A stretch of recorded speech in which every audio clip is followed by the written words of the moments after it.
nood. Apo. Payagan po ninyo na iparinig ko sa inyo ang pahayag ng Iglesia ni Cristo.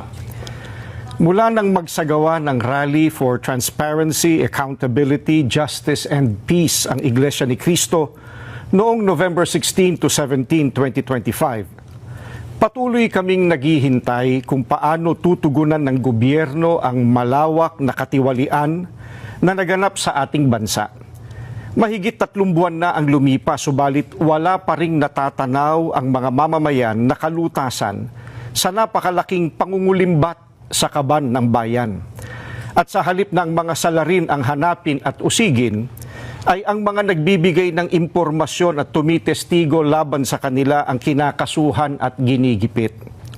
Kung kaya't hanggang ngayon, ay hindi pa natutunton ang sinasabing mahigit na 1 trilyong piso na inilaan sa mga flood control projects at iba pang pagawaing bayan. Sapagkat ang hinahanap ng mga dapat mag-imbestiga ay ang mga pangyayaring maaaring magamit para mailihis sa iba't ibang issue ang problemang ito. Hinihintay ng mga Pilipino ang sinasabi ng Senate Blue Ribbon Committee Chairman na we will go where the evidence lead us.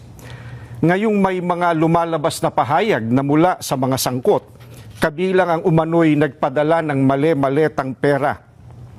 At kamakailan lang ay pinatunayan ng mga dating sundalo na umaming sila ang naghatid ng mga ito. Bakit tila walang malinaw na hakbang upang palawakin pa at tapusin ang investigasyon? Anong ebidensya pa kaya ang hinihintay upang seryosohing tuntunin ang mga mastermind sa katiwaliang ito? May mga pahayag din na ang paglitaw ng mga dating sundalo ay bahagi ng isang destabilization plot.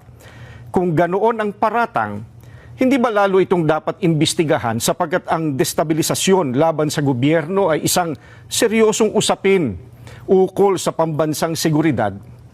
Bukod dito, ang malawakang bahagi ng inihayag ng mga dating sundalo ay tuwiran pa namang may kaugnayan sa naganap na paglimas sa salapi ng bayan. Matamang naghihintay pa rin ang sambayanan, kasama ng milyon-milyong Pilipino sa buong mundo at maging ng mga international media at iba pa na nagmamasid, ang mga kaanib sa Iglesia ni Cristo ay patuloy na nakabantay.